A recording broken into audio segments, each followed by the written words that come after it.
جناب عامر الیاس رانا صاحب آپ کا بھی بہت شکریہ، شعیب شاہین صاحب آپ کا بھی بہت شکریہ، دانیال چودھری صاحب آپ کا بھی بہت شکریہ۔ عامر بھائی بتائیے گا، بلاول صاحب کی گفتگو بھی آپ سن رہے ہیں، تحریک انصاف کی کشتی سے لوگ اترتے بھی چلے جا رہے ہیں، عمران خان مذاکرات کی بات بھی کر رہے ہیں، کافی پہلے سے کر رہے ہیں، اب انہوں نے کمیٹی بھی بنا دی ہے، لیکن اب ان کے جو اپوزیشن ہے یعنی پی ڈی ایم حکومت جو ہے وہ تیار نہیں ہے بات چیت کرنے کو، وہ کہتے ہیں کہ اب حساب کتاب کا وقت ہے، یہ اس غدار سے بات نہیں کریں گے، اس دہشت گرد سے بات نہیں کریں گے، تو یہ وہ لہجہ اختیار کر رہے ہیں۔ دوسری طرف پرفارمنس ہے اس حکومت کی 14 مہینے کی، معیشت کا جو عالم ہے وہ ہمارے سامنے ہے، آئی ایم ایف کا معاہدہ نہیں ہے، پاکستان کو زبردست قسم کے ریفارمز کی ضرورت ہے جو بغیر کنسنسس کے ممکن نہیں ہے، تو ایسی صورتحال میں بات چیت کے دروازے بند کر دیے جائیں تو مستقبل کیا ہے؟ بہت شکریہ مسعود بھائی۔ بات یہ ہے کہ جب میں بات کرتا ہوں، جیسے میں کہتا تھا 30 اپریل کو الیکشن نہیں ہوں گے، 14 مئی کو الیکشن نہیں ہوں گے، تو ہمارے ساتھ بیٹھے ہوئے شرکاء آئین قانون کی باتیں کرتے تھے، وہ کے پی کے 90 دن بھول جاتے تھے، اور میں اپنی بات کرتا تھا کہ جو حقائق ہیں مجھے تو اس پہ بات کرنی ہے، اس پہ تبصرہ کرنا ہے، قوت نافذہ پہ بات کرنی ہے، اسٹیبلشمنٹ کیا کہتی ہے۔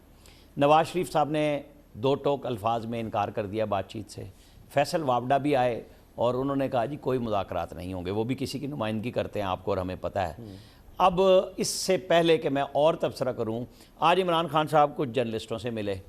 اور میں نے ان سے پوچھا جب یہ مذاکرات کا نوٹیفیکیشن میرے سامنے آیا کہ بھائی یہ کیا بات ہوئی تھی، تو کوٹ اینڈ کوٹ انہوں نے کہا کہ جی ہم نے پوچھا تھا کہ کیا آپ نے وہ مذاکراتی کمیٹی تشکیل دے دی جو آپ نے دینی تھی، کچھ دن پہلے کہا تھا، انہوں نے کہا نہیں ابھی نہیں کی۔ انہوں نے کہا جی آپ کوئی مذاکرات کریں گے چاہتے ہیں، تو انہوں نے کہا جی کوئی مذاکرات حکومت سے نہیں ہوں گے، ان کے پلے کچھ نہیں ہے، جو بات چیت ہوگی وہ اسٹیبلشمنٹ سے ہوگی۔ اچھا، یہ ایک جن کے لیے بات ہو رہی ہے ان کا جواب ہے، اور جب میں نے یہ پوچھا تو ان صاحب کو یہ نوٹیفیکیشن نہیں پتا تھا، اس جرنلسٹ کو، کہ عمران خان صاحب کو بھی ذہن میں نہیں تھا کہ میں نے کوئی کمیٹی بنانی ہے، ورنہ وہ اتنی بڑی گیدرنگ میں یہ بات کرتے، یہ آفر کرتے، تو یعنی یہ جو کمیٹی بھی تشکیل دی ہے، ان میں آدھوں کے اوپر تو ویسے ہی مقدمات ہیں، کوئی ویسے سامنے نہیں آ رہا کہ آپ بچت لینی ہے، ان کی این آر او لینی ہے، نہیں لینی، لیکن ان کی منشا کیا تھی کہ مجھے اسٹیبلشمنٹ سے بات کرنی ہے۔ لہٰذا جب مجھے یہ پتا ہے تو سیاستدانوں کو بھی پتہ ہی ہے نا کہ جو ان کے مخالف لوگ ہیں، جرنلسٹ تو سب سے بات کرتے ہیں، ملتے ہیں، میں نے تو ٹویٹ بھی نہیں کیا اس بات پہ ابھی تک کوئی کہ جی میری کیا بات ہوئی تھی، میں نے کہا میں آپ کے پروگرام میں اس پہ بات کروں گا جب طے تھا آپ سے کہ مذاکرات عمران خان کی نظر میں آج بھی اسٹیبلشمنٹ سے ہونے ہیں۔ اچھا بھائی پھر کر لیں، ایک چیز اور اس میں لے لیجیے، ابھی بلاول صاحب کو سنا گھس گئے آپ نے، عامر بھائی ابھی بلاول صاحب کو سنا، میں آپ کو کہہ رہا ہوں جب آپ نے، وہ کہہ رہے ہیں آپ نے ہر مذاکرات کا راستہ، جی پوچھیے، وہ یہ کہہ رہے ہیں کہ میں جب وزیر ہوتے ہوئے بھی اور جب اپوزیشن میں تھا اس وقت بھی اور جب وزیر ہوں تب بھی ایک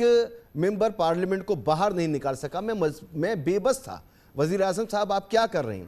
تو بے بسی کا اظہار تو کل شہباز شریف صاحب نے بھی یہاں پر کیا، بلاول صاحب نے بھی یہاں پر کیا، کیا ان سے مذاکرات ہوتے ہیں تو وہ کارآمد بھی ہوں گے؟ نہیں، انہوں نے تو یہ، میں نے اب آپ کو یہ بتائی ہے کہ کمیٹی انہوں نے تشکیل نہیں دی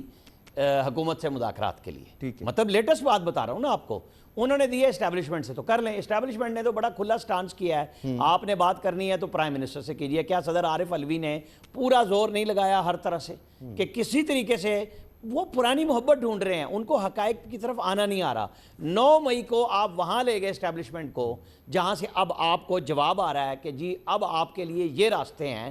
اب آپ کٹ ٹو سائز ہیں، آپ کے ساتھ اور سختیاں ہوں گی، آپ کی پارٹی کو بنایا بھی اسی طرح گیا تھا، لایا بھی اسی طرح گیا تھا، اب آپ جواب کے بھی منتظر رہیں۔ میرا نہیں خیال کہ اس پوزیشن میں بیٹھ کے عمران خان نے جو آج کمیٹی تشکیل دی ہے کوئی راستہ بنے گا۔ میں اور آپ خواہش ظاہر کریں اور ہمیشہ سے کرتے آئے ہیں کہ اللہ کرے کہ سیاستدان سے بات کرے، راستہ بنے۔ عمران خان صاحب کو ٹیلی فون اٹھانا چاہیے، زرداری اور نواز شریف اور شہباز شریف کو کال کرنی چاہیے، مولانا فضل الرحمان کو، وہ پرویز الہی صاحب سے کر سکتے ہیں، وہ شیخ رشید کو وزیر داخلہ بنا سکتے ہیں، پرویز الہی کو چیف منسٹر اور پارٹی صدر بنا سکتے ہیں۔ انہیں آج اگر سیاسی عمل بحال کرنا ہے تو ان سب سے اپنے کیے پہ معذرت کرنی ہوگی۔ یہ جو 9 مئی کا واقعہ ہے نا، اس سے ہٹ کے بات کر رہا ہوں، وہ تو بنتا ہی ہے کہ آپ نے سارا انگیخت کیا، لوگوں کو لڑایا جھگڑایا، اور آپ نے جب سپریم کورٹ سے نکل کے اگلے دن ہائی کورٹ میں کہا مجھے پکڑا تو میں دوبارہ کر لوں گا. تو حضور مسعود صاحب، یہ سیاسی حالات، معاشی حالات ایسے صرف میرے اور آپ کے چمکانے سے لفظوں کے نہیں ہو جانے. جب تک دلوں میں قدورتیں آپ ختم نہیں کریں گے، بات چیت کا راستہ نہیں نکالیں گے، راستہ نہیں. عامر بھائی، آپ بھی یہی کوشش کرتے ہیں، ہم بھی یہی کوشش کرتے ہیں کہ حقائق سامنے رکھیں. جو مسائل ہیں وہ اس کا ادراک یقیناً آپ کو ہے، لیکن اس کی انٹینسٹی عوام میں کیا ہے یہ ہم حکومت کو بتاتے ہیں، یہ ہم اپوزیشن کو بتاتے ہیں.